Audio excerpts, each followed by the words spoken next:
I'd like to thank HBO, which is the presenter of the entire NYFF Talks program. We're very grateful for their support. And this particular talk is sponsored by The Hollywood Reporter, so also a tip of the hat to them. You know, doing this talk was kind of a no-brainer. This year's opening night film, opening night films are always special. I think this year's was extra special. At opening night a couple of days ago, everyone was just like, okay, I can't believe that was opening night, and that was so unusual and stunning. And we were all at the party and people were just processing, which doesn't happen at the party a lot. People were just like in another space. And that's because of the beautiful film made by RaMell Ross over here, Nickel Boys. I hope most of you caught it this weekend.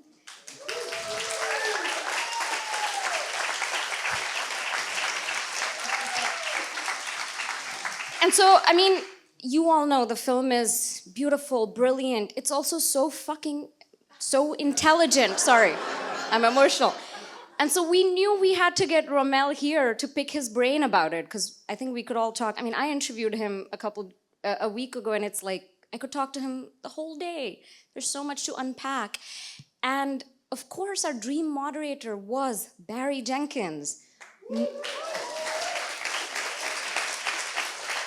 Not only because Barry is an incredible speaker, filmmaker, he also made a Colson Whitehead adaptation with the Underground Railroad series, but also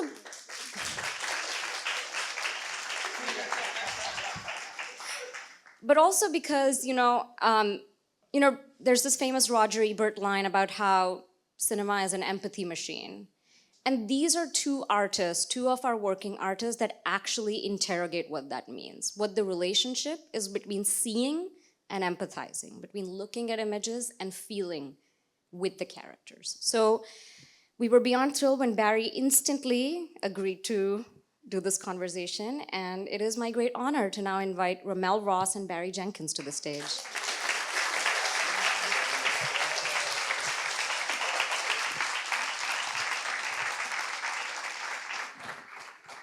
Thank you very much for welcoming us into this beautiful space. I haven't been here in a while.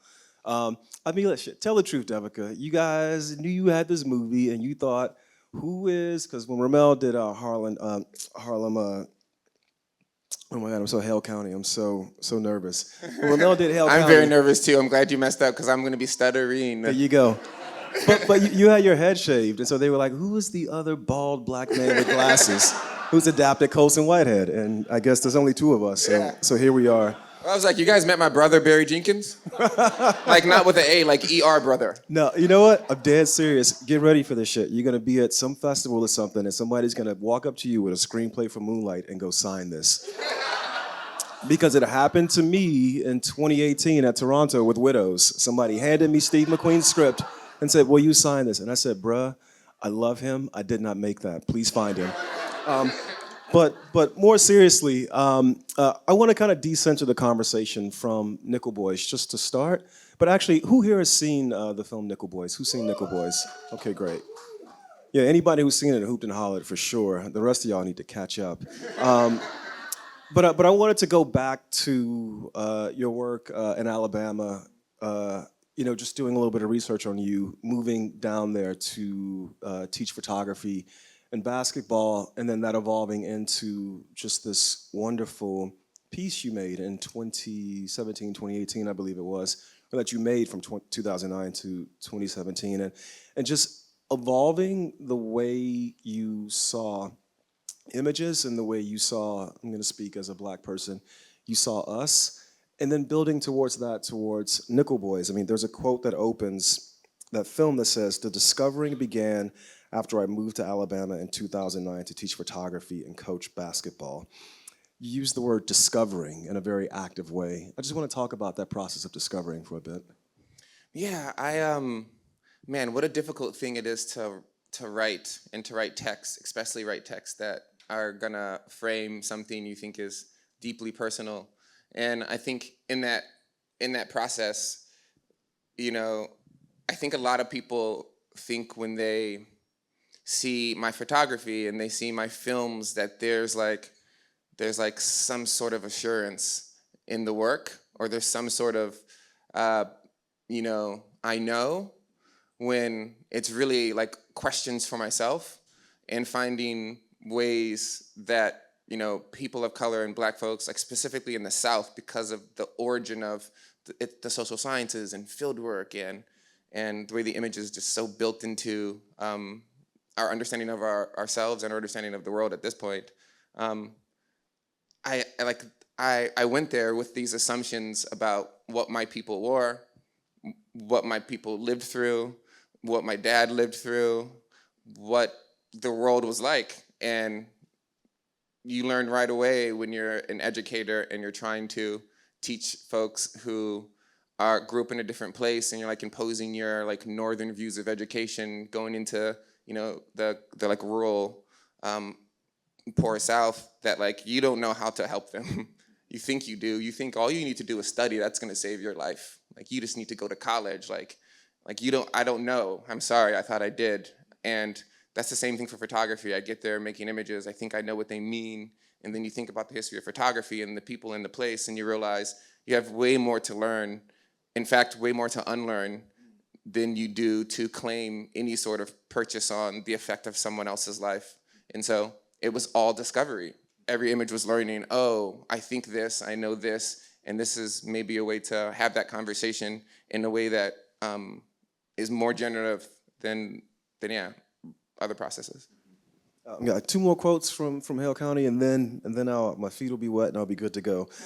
Photographing in my day-to-day, I began filming using time to figure out how we've come to be seen. And then a moment later in the film, you write, how do we not frame someone? How do we not frame? I underline not. How do we not frame someone? What was that question for you? Like, how did you evolve to that question? And did you find the answer in the process of making Hale County? It's almost, that line is almost a koan, like a Buddhist koan, like what's your first face? One hand clapping, those types of things. And I honestly would love to think of my work as types of koans. I just know so little, and being there and making images that are representing someone who you've come to know became like really devastating. And it became a problem in which I make an image that I know is just like beautiful, and it's human, and it has everything that one would want in an image that I'd seen in many galleries of the folks. And then I realized that the image is doing absolutely nothing other than that. It's adding to the conversation on the back of a style of camera relationship. My favorite thing to talk about, or that I'm trying to figure out, and I think I just figured out a true entryway into it, aside from just the one-liner I'm gonna give you, is like what would happen if photography was born in a different imaginary? Like I say, the Big Bang of photography birthed forth in a Eurocentric imaginary, right? Like film is a technology, film and photography are the technology of racism. You have an idea, like I look at these images and I'm like, oh, my boy, this is my boy. And then I think about like this pseudo person that I consult in my head called the American stranger. I consult the American stranger and I look at it and I'm just like, damn, every stereotype is there. But if I didn't know any of those stereotypes, they wouldn't be there, But they're there, but they're not there. But they're there, but they're not there. And that sort of like tension is just devastating, that double narrative that we have of ourselves, that we learn to see ourselves in these ways that other people have been and suffered, is using time. Another thing that I really love thinking about is like, I'm talking way too at length about Hale County, but it's like my source code, I think there's not a natural progression, but there is a progression. As someone who's watched Nickel Boys twice this week, from your work in that place, evolving that piece, and that piece it's very active, but it's also very observational. And then you step into, and it's, you can define it. You can tell me if it's nonfiction or not. I've learned with you. I have to ask you what a thing is, which is important because I think every artist should have their intentionality travel with their work. But in this case, you take this leap to this material that's derived from someone else's sort of musings, Colson Whitehead's sort of like wrestling, grappling with this very real thing that happened and taking it into a fictive space. So I think it is important to talk about Hale County, and so I think you should speak at length, my friend. Thanks, Barry. It's surreal talking to you because I've stared at your portrait and been like, are we family? And then I'm like, that would have been embarrassing if someone saw that. No, but I will say before, and I want to just kind of say this publicly, is like when I saw the Moonlight trailer, as I'm sure everyone had some sort of revelatory experience looking at it, I was like, I know the film's gonna be amazing, but I don't even need a film.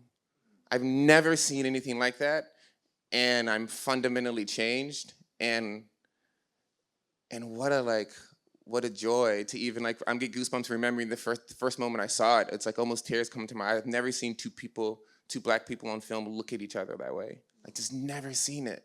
And it's confusing because what happens is like, you know, photography and film reinscribe reality. You go out in the world and think photographically, you think, you know, oh, that's a good photo or that's cinematic. That is an unnatural way to view the world. That is not a healthy way to view the world. But we do because photography, people build buildings now because they photograph in a certain way. Like what do you mean? And so, but to the time thing, I remember like, you know, when you're a kid or you're a grown up and you look at a word and it sort of disintegrates and you're like, what is language? What are letters? And it comes back together and you're like, oh, okay, cool. And you kind of go on. At some point, I was trying to figure out why I couldn't see past my own self and the predictors of the universe, or the producers of the universal aesthetic in the history of Southern photography. And I would just start staring at things, just like, there's got to be something more than what I'm about to photograph because it's just not it. It's not it, you know? And soon, the same thing happened to the things. The longer I was in Alabama, the more things actually began to like fall apart. And I largely believe it's the 4x5 and 8x10 camera because it produces on the ground glass upside down and backwards, which was the most extreme mode of looking that I'd seen, like the Hasselblad and the Rolleiflex, like it's backwards, you know, and you know the rangefinder's over here, and like you're working with the monocular thing in different ways. But I like immediately wondered, like I wonder if anyone has ever looked at black people long enough for that to happen, for like the social constructs to dissolve and then come back up into something where you're like, whoa, I didn't know that could be independent from that thing. And so I began to use time. And on a practical sense, I remember Tree of Life, which is still one of my lodestars.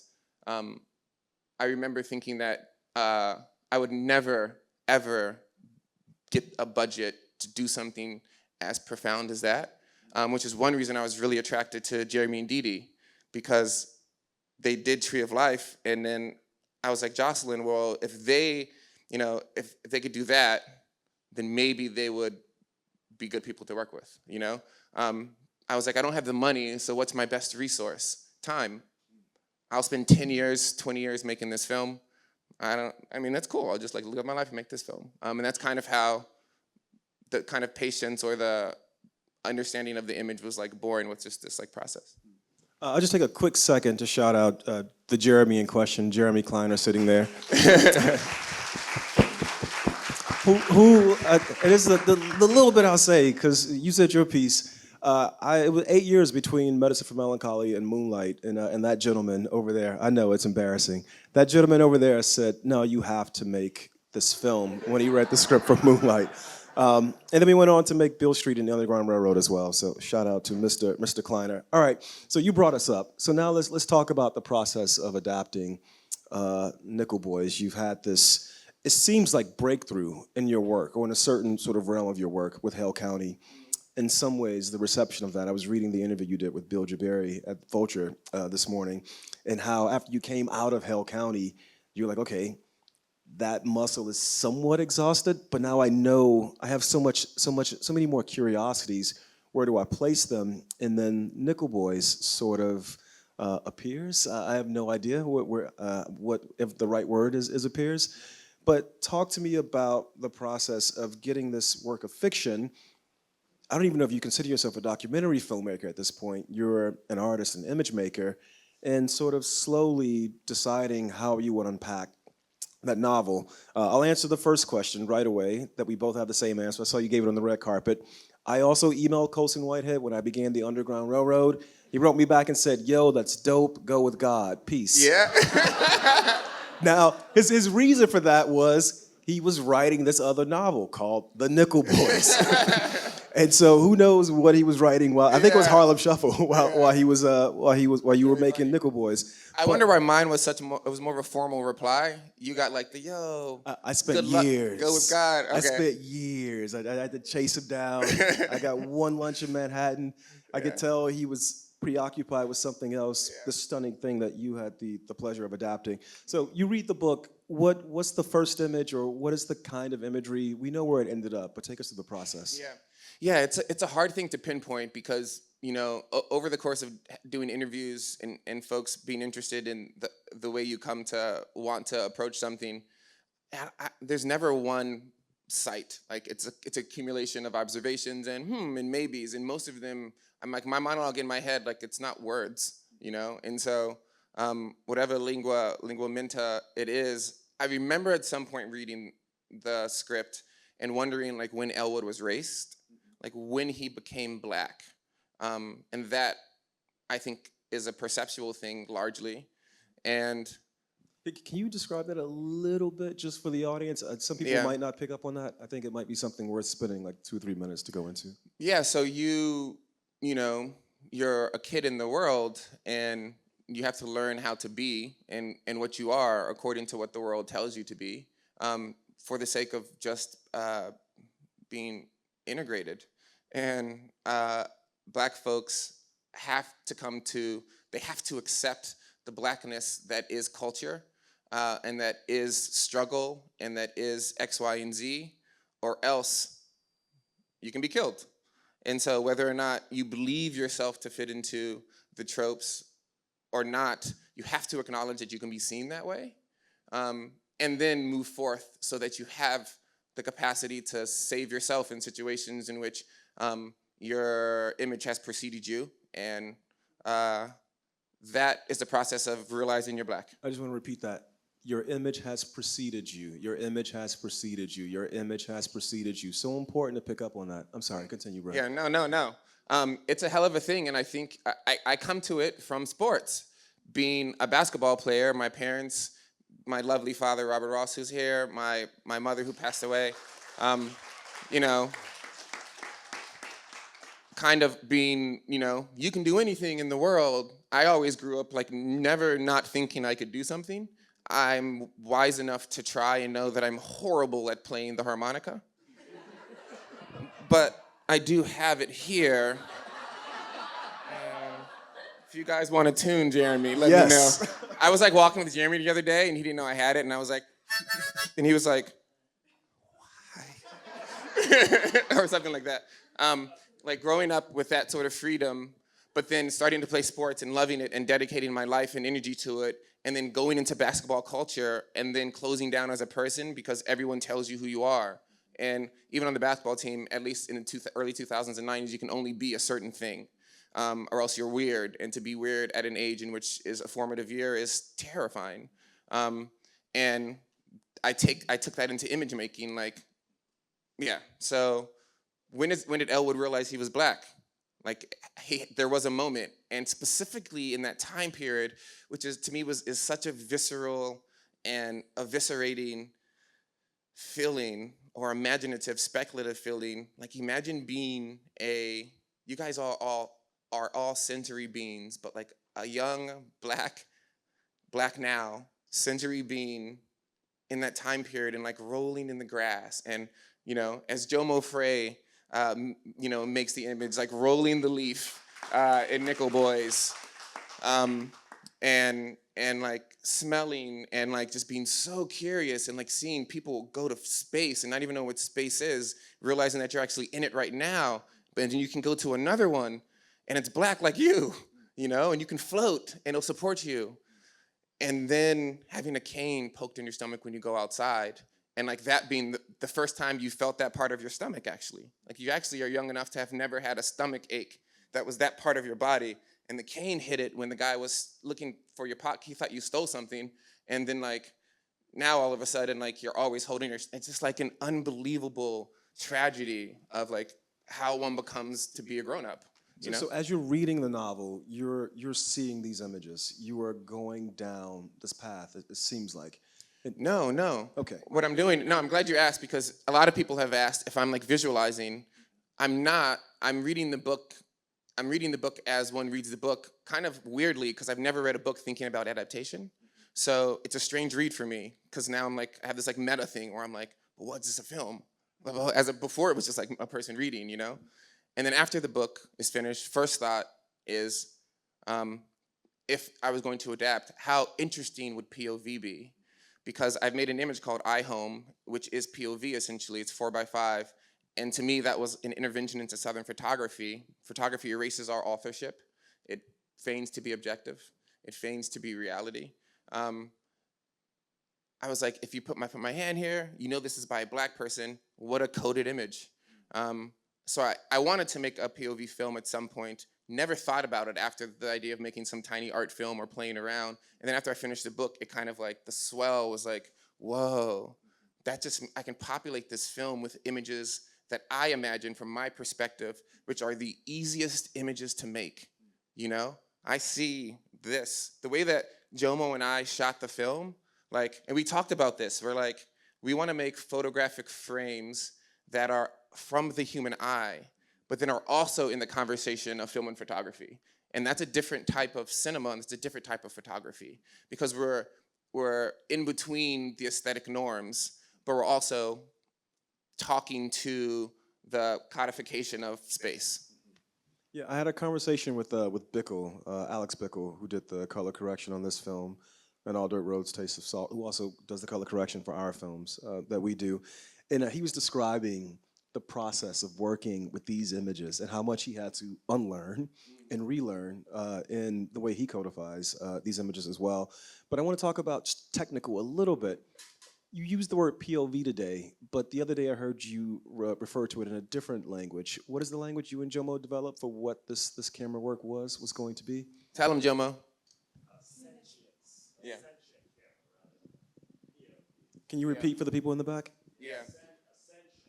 Yeah, I say sentient, which I've realized I've been saying it wrong since I learned how to read the word, apparently.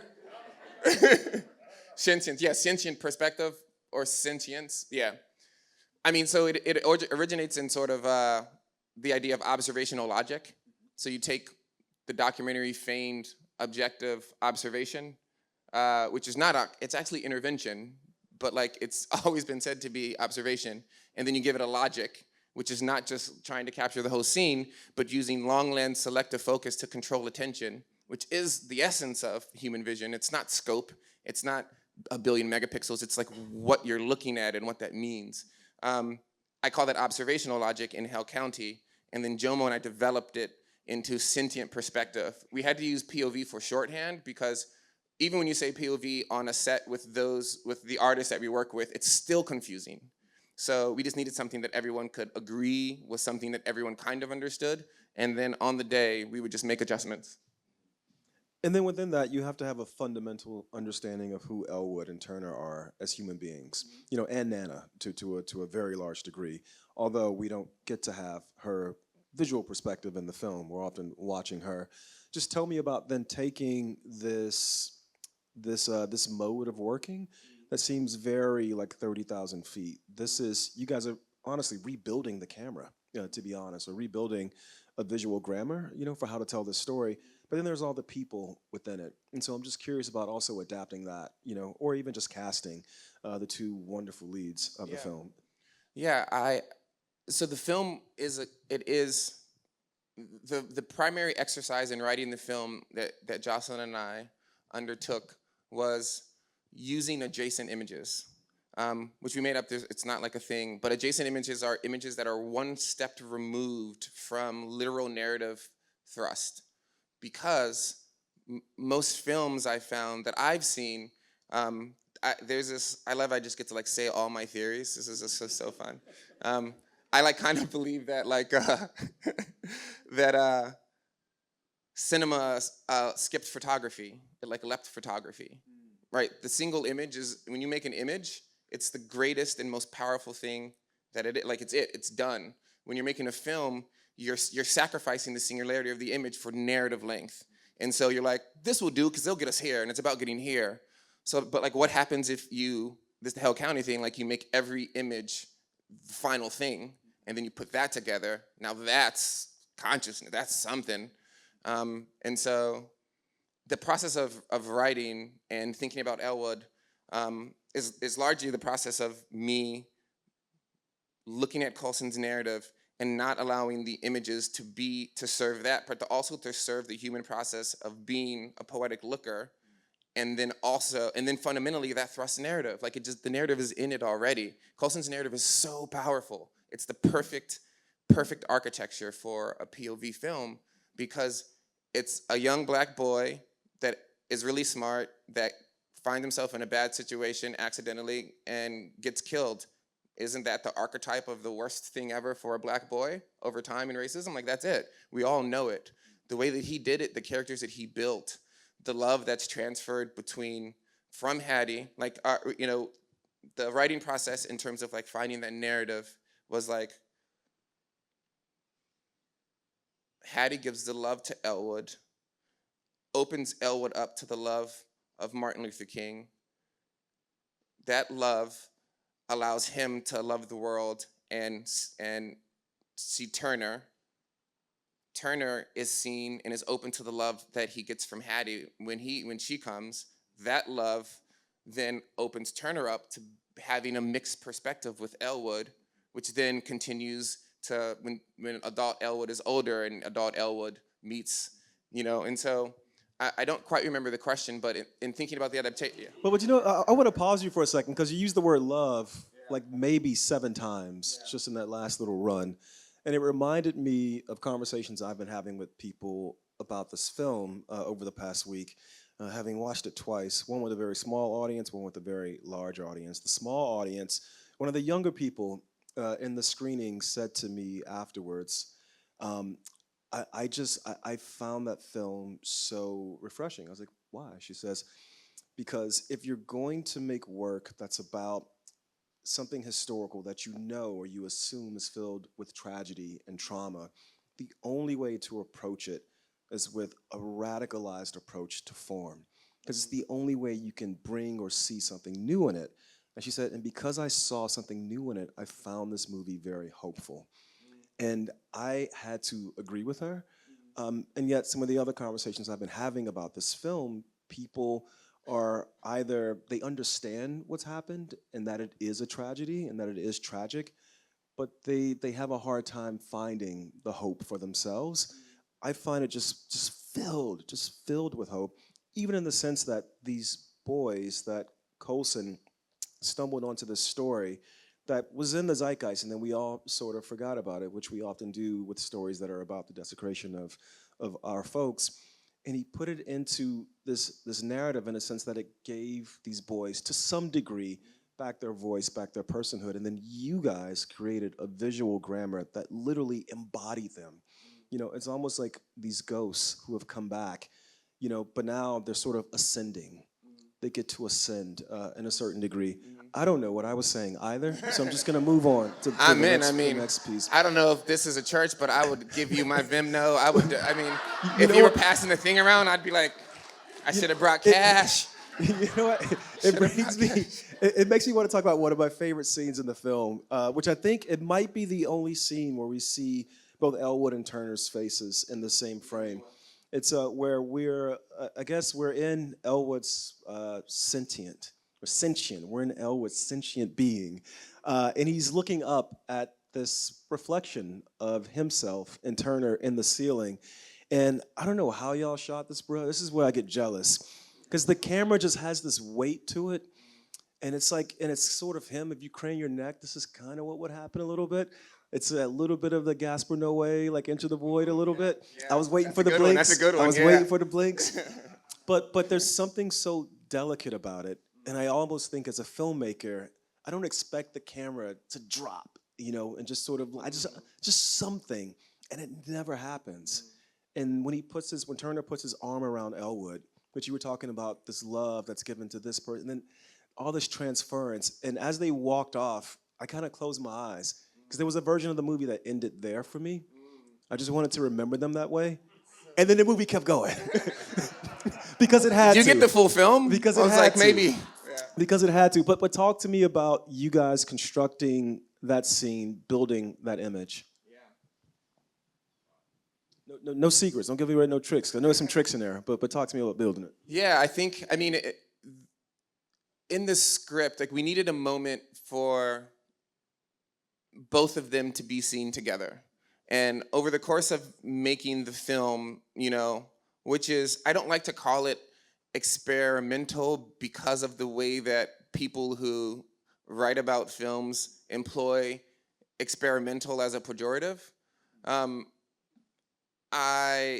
But the film was largely an experiment, you know? And to have the opportunity to experiment with the actors and with Jomo and everyone else, like real time, for like Jomo and I to do the thing and to be like, that was something, right? Like, because no one's gonna tell us it's something, you know? It's like whether or not we think it's something or not, move on or don't move on, is wild. And we also learned over the course of shooting how to shoot it. Which we knew. We practiced for a month with my DSLR in Jomo's hotel room in his Airbnb, how to do the hug, how to do this, how to do this. We're sitting here, this is like this. This isn't gonna work, that's not gonna work, we'll try it. This will be our backup. Jomo's really experienced, and he, despite me being absolutely like, no backups, he was like, we need a backup for this scene. If this scene runs late, then what are we gonna do? I'm like, it's not running late, Jomo. You know? Like that cafeteria scene, and we had to do those like, you know, kind of thrown gazes to like lead us in, which was not something we had planned. But how we shot that scene was, one, you know, VFX and the talent of the crew, but also, honestly, I'd say it was, these folks know how to make movies. Like, the shooting was quite easy. I think having people maybe believe that it would work is the harder part, in that it would, I don't even know if that's true. It's all kind of blurry because, you know, that shot wasn't shot listed. We were walking to Location Scout, and like, we're walking into this train station and there's a mirror up there. And like, I don't even remember, everyone's like, I don't remember if I said it or Jomo said it or Nora said it or someone said it, but it was like, what if we ran the last scene looking up right here? You know, like that would change. And that happened 2 or 3 times where like really instrumental moments in the film happened while we were all just talking or looking. And we completely pivoted, erased the other scene. James Rock, our AD, figured out how to get the time, how to get the locations, and we did it. I honestly want to say that the primary, I say the most impressive part of that, 2 things. One thing which I loved so much about Jomo, the first thing that Jomo said he wanted to do in the film was make every image look like my large format photography. And that almost brought a tear to my eye because... Is that where the 4x3 came from? The 4x3 was predetermined first because it integrates with archival. And we knew that the archival was gonna be a difficult thing to have fluid, but that was the first reason it kept gaining importance as we moved on, because we realized the tighter that we were in, the more that it was human vision in a way. Before these people jump on me, he almost brought a tear to your eye. Oh yeah, he almost brought a tear to my eye because like, I don't know, like I'm always hesitant that people like really see my work or like really see what I'm talking about, because the words that I'm using are just like analogs and metaphors to talk about something that I think has like genuine purchase on the human experience. And that's meaningful to me, and it's not a game to me, you know, it's not aesthetic play. Like I play aesthetically, but it's not aesthetic play. Like aesthetics are the reason why the Nickel Boys are the Nickel Boys. It's the reason why the Dozier School for Boys exists, is because the visualization of Black people in the past. Like that's part of the reason why you're capable of treating these boys that way. And so that Jomo was a fan of Hell County and like knew my work to the point where in collaborating with me, the first thing he wanted to do was like reproduce the aesthetic, was like just really meaningful, you know? Thanks, Jomo.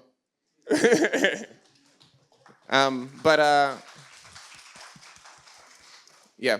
Yeah, I took out my phone because I have some notes on it. I'm not being rude, I promise. I'm very engaged. Man, I got two places I want to go. We're running short on time a little bit. I love what you just said. I either want to talk about AJ, Arthur Jafa, or either Kerry James Marshall, who I think are people that are very much in conversation with you and your work. Based on what you just said, I think I'll go to this note I have about Kerry James Marshall, which is that what he began with Portrait of the Artist as a shadow of his former self. It's the first figure that he drew that was a black image. And he drew it purely, in grades of black, and just one grade of black. And then he evolved beyond that to show that he could draw many different figures in many different shades and many different degrees of blackness purely with just the color black. I feel like what you've done going down to Alabama, teaching photography and learning photography, learning to see and teaching to see at the same time, you've evolved to this place where you guys have made this stunning, stunning thing. That, look, I'm gonna go home and I'm gonna put on Killer as Sheep and I'm gonna watch it like a mug. I'm gonna keep watching it 8,000 times. And yet I'm also gonna put this on because this is a new way of seeing what it's like to create black images. So, how does that feel, bruh? Like you were just on this run right now that feels like it's really moving us in this direction. And I include myself in that us for sure. That is really impactful and necessary. I don't know how to accept that compliment from someone who I would carry bags for, Mutual, right? I mean it. And I know that,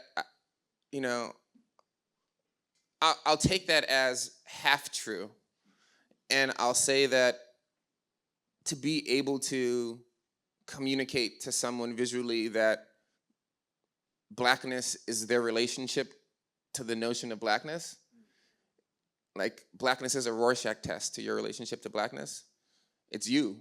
Just like, Baldwin, the N-word, that's you, it's almost like I want to be done, because that was almost the goal, is like, how do you translate something that is experiential?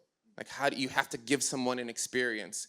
If you can't give them an experience, you can't learn, because like the security guards in the mind, when language goes through, they're always like, there's like a groomer just being like,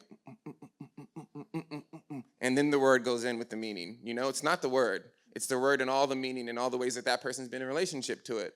And so we know the visual space, as Kerry James illustrated, when he made that, like I have my breakthrough images where I was like, oh, strategic ambiguity. If you suspend meaning, if you suspend the arc of meaning in a black image, you are expanding blackness. If you make an image of a person of color that is easily read, but also we need these images sometime to be easily read. And we need all these images. We need all images. Because my image precedes me. Yeah. If you make that image, you're forcing someone to engage with a narrative that they cannot be sure is true of what that image is. And the relationship between black people and photography is absolute. It's final. This image is this. It's utilitarian. And so to say that I'm contributing in this like movement, new movement, always been a movement, sometimes flashes up culturally, sometimes doesn't. It's just like, I'm honored. Well, it's interesting. I was talking to Terrell about this. You know what? Actually, I'll leave that one. We'll talk about that in private. Damn, where do I want to go, bruh? The comic books in the movie. They're all over the movie. I know Colson is a comic book nerd in a certain way. I'll be honest, I couldn't finish this book. I couldn't. I'm from Florida. I spent 6 years of my life in Leon County. I walked through Frenchtown. I just couldn't. My uncles lived the lives of these boys. I was deep in Underground Railroad. I just couldn't finish this book. So watching this movie, this is the first time I went through this narrative. So I was shocked to see all the comic books in the piece. And yet I was so moved. Again, this idea of hopefulness, of hope in the film. Just a very simple, why are there so many comics throughout the movie, man? Like, we need props. Playing, of course not. No. Of course not. One, like, we wanted, like, the narrative is really stripped down. First and foremost, it's like to honor Colson and the intricacies of his story. Like, if you all have read Nickel Boys, it is profoundly granular, right? But also profoundly open. Nickel Boys has a different language and a different logic. It's in a different medium. But Colson loves comic books. He gave Elwood this fascination. That's where he let Elwood be a dreamer, not only in social change, but also in the fantasy world, which is a needed lens for social change, you know? Like, we are living in a legitimate fantasy, and I think most people can realize it more and more now, but it's a beautiful thing. And also, to me, maybe extremely, maybe a reach, is that, like, the relationship between comic books and fiction and myth, I think if someone, like, really digs into it, it's such a proxy for, you know, like, I don't know how religious everyone here is, but, like, the Bible, the myths in the Bible are myths or not myths, but that's like, you get a source code for morality, however you read them. But it's the same thing for the comic books and the cartoons. They're all just abstractions for ways to deal with human relationships and human ideas that sometimes can't be confronted head on because we can't look at it. We're, like, too dense, you know? And so I imagine that's part of Colson's thing, in that, like, he's allowing us to know that Elwood's capable of, like, bridging these spaces and working with these fictional characters as, like, a human who wants to change the world, maybe. Yeah.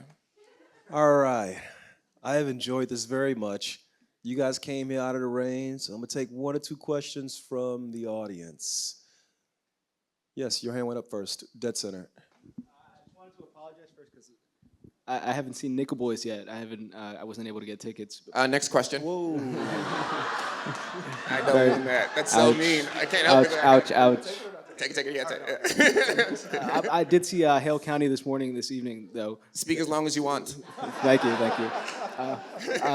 Touching on something you guys addressed a little earlier, approaching photography for a place that doesn't lend itself to being photographed. I was just wondering if there's a way to do that without, like, focusing on people. Like, would you ever make a documentary on a place that isn't photographic, like, but is self-aware of that fact? Like, it doesn't look good. So you're telling me there's a place in the world that isn't photographic? Did you just say that, my friend? More or less, yeah. You think that's true? Yes. How is that possible? I don't know. I like your confidence, not confidence. I have, like, very limited time in general, more and more, and so I'd be interested in that documentary. I don't know if I would make it, but I'm really influenced by the work of William Christian Barry, who refused to photograph people and refused to photograph specifically Black people. And if you look at his work, you realize that by not photographing any people, and by not photographing Black people, and by photographing the landscape of the South, he photographed Black people, you know? And so this is the language of photography. It's there because it's not there, type of thing. Yeah. Next question.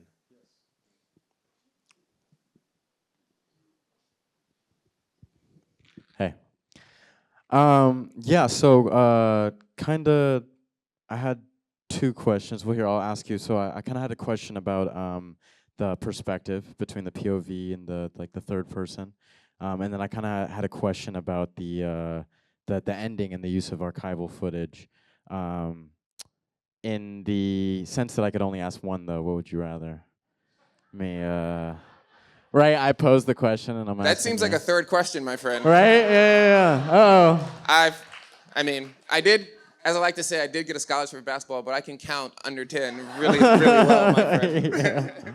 Yeah. Well, here, I'll ask you. Any one of those, man. They're really good questions. Yeah, so, I think with the end, I think more than any film that I've seen in recent time, and especially a film that kind of the focus is race, the archival footage and your intercutting in between the scenes, and him coming home, or Turner coming home to the mother's house. I thought the use of archival footage and what was really happening in the composition of the music, it was so effective for me for whatever reason, and I haven't quite been able to kind of put my my foot down as to why. You know, especially with like the imagery of space, and for whatever reason, like how much emotion that brought out of me. Kind of what you were saying with the way of like space is. Or the ground and space, they're kind of both spaces where like up there, you know, it's black, it looks like us, and it's a kind of an opportunity to float. And I thought in the moment that read through very well, but I guess with the specific footage you used and kind of the cutting and the timing, what was kind of your idea behind that, and why do you think that it expressed that emotion so well? You want to state the jazz composition that's playing there as well? Yeah, it's Tizata, Mulatu, and I don't pronounce his last name well, so I don't say it. But everyone knows that song. If you don't, Mulatu. Tizata. See, that's why. Yeah, thank you. Sorry, my man, if you ever see this. I love you. First thing I want to say is the film is not about race. It's about vision, and vision is raced. But to your question, I think that the struggle that you're having to articulate what it is because it's not translatable. And if it was, it wouldn't work. I also think that I think that the way the archival images, like we're attempting to, there's many ways of working with the archive. You know, Jachovia Gary is an amazing filmmaker who's doing it right now. Arthur Jaffa obviously has a wonderful piece. Like I'm not innovating anything on, some could argue anything at all, but with the archive. But what I will say is that the archive people can be rescued from it, you know? And the directionality of the camera, the power dynamics that exists, this sort of way of people being trapped in an image of what the utility of that image is, and that's their only historical representation. No one knows their name, but they have this thing of them outside of their tenement house, photographed by some guy who was coming to count how many black people lived in this building. There's moments in the relationship between this person this news camera guy who's walking around filming about the murder that happened in your neighborhood, and a person of color walking down the street, where something happens in it where the person's, for lack of a better word, humanity appear. You know, like when you're looking at archival footage and the person's like, and then it's like glance at the camera, then they look back, and you're like, oh, I actually just saw you. I didn't see you before. I didn't know I didn't see you either. But now I saw you. Or someone gets up and they drop something, and it's like, and then they go back to the position, and you're like, whoa, I actually just saw you. I didn't know I didn't see you. Those moments that are like interstitial, I call them, which are all across archives, are like the moments we were trying to find, because those moments, like they just hit you. They're like because they're real, they're human, they're life. That's what we wish the images of us could have conveyed, that we're more capable of doing now, that Barry does so well in his films, you know? And so when you make a string out of those and you put that to a piece of music that is already transcendent, what do you think is gonna happen? I don't need to do anything. I just need to make sure that my guy Jeremy and Dee Dee and Jocelyn and David are like down for it and will let us experiment to get it done, you know? Because it's already made. Like black art, the transcendent, all the pieces are out there. You know, you're making them every day. The archive is now. It's just like a matter of like looking beyond the things that we're so trained to look at in certain ways.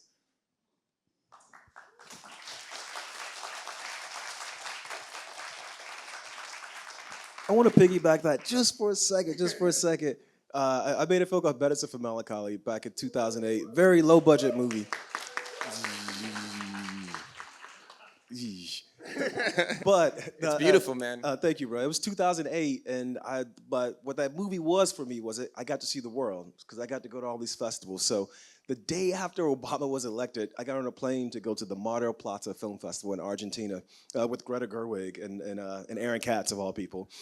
but I get there and I end up in this dinner with these very like hoity-toity, like Argentine intellectuals, 60s-year-old, just professors at the University of Buenos Aires. Anyway, we end up talking about they want to take me down a peg. Yeah, the U.S., you guys have elected a black president, but what has the U.S. ever given to the world? As the conversation at dinner. And you know what one person came up with, but jazz. Your people, and they said, your people, they made jazz. That is the only thing the U.S. has given to the world. And then another person goes, and you know why that is? And I was young. I go, oh, why was that? They go, oh, because the instruments, they weren't for you until they were. And once they were, this whole new sound came out of them. When I shout you out, when I shout people like AJ out, people like Khalil, people like, it's because, like Jatovia, it's because the tools are now in your hands and different sounds, different images are coming out of the two of you. And I'm so here for it. Boom, thanks, Barry.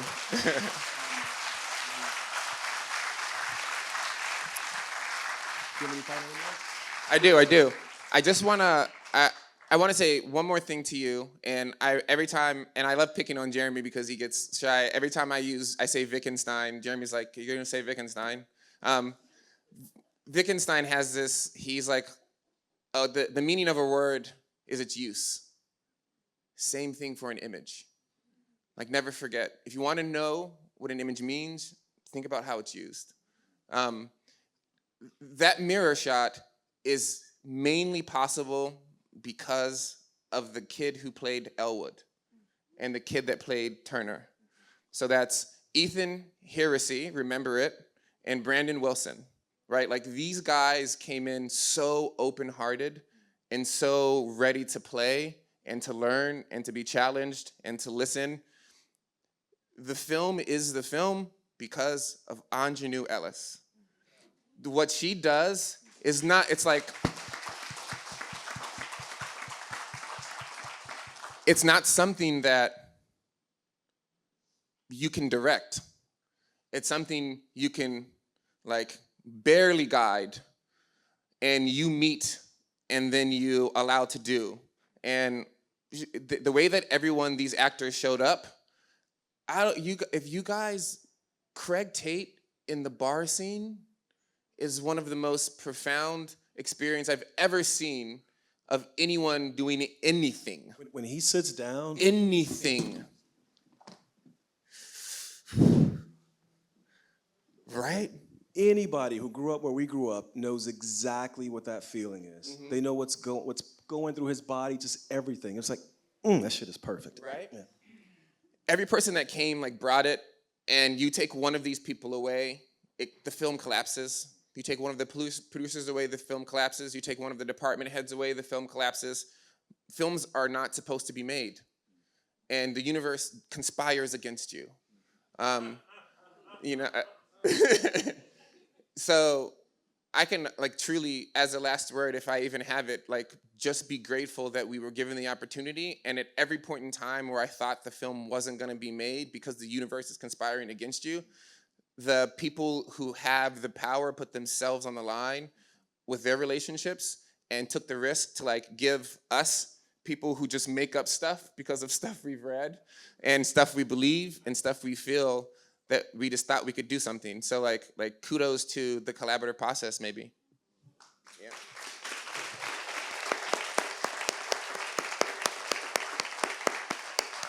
And shout out Jocelyn Barnes. Shout out Jocelyn Barnes. I am gonna have the last word. I shouldn't be here. I got on a plane from Los Angeles where I'm making a very big film that 99% of the world thinks is soulless and is gonna suck. But I left that movie to get on a plane, to come here, to be in this room, to speak to this man about his work, because it means that much. I say that to say, there's about 100 of you in here. If each one of you goes out and tells someone that Barry Jenkins got on a plane to come cross country to watch Nickel Boys, to speak to RaMell Ross, so you can get off your couch and go to the theater to see Nickel Boys, cancerous material metastasizes because it spreads. Affirming material can grow, it can flourish if we spread it as well. So please leave this room tell even just one other person that they have to see this movie, and I promise you their life will be better for it. Thank you guys for coming to this talk. Appreciate y'all.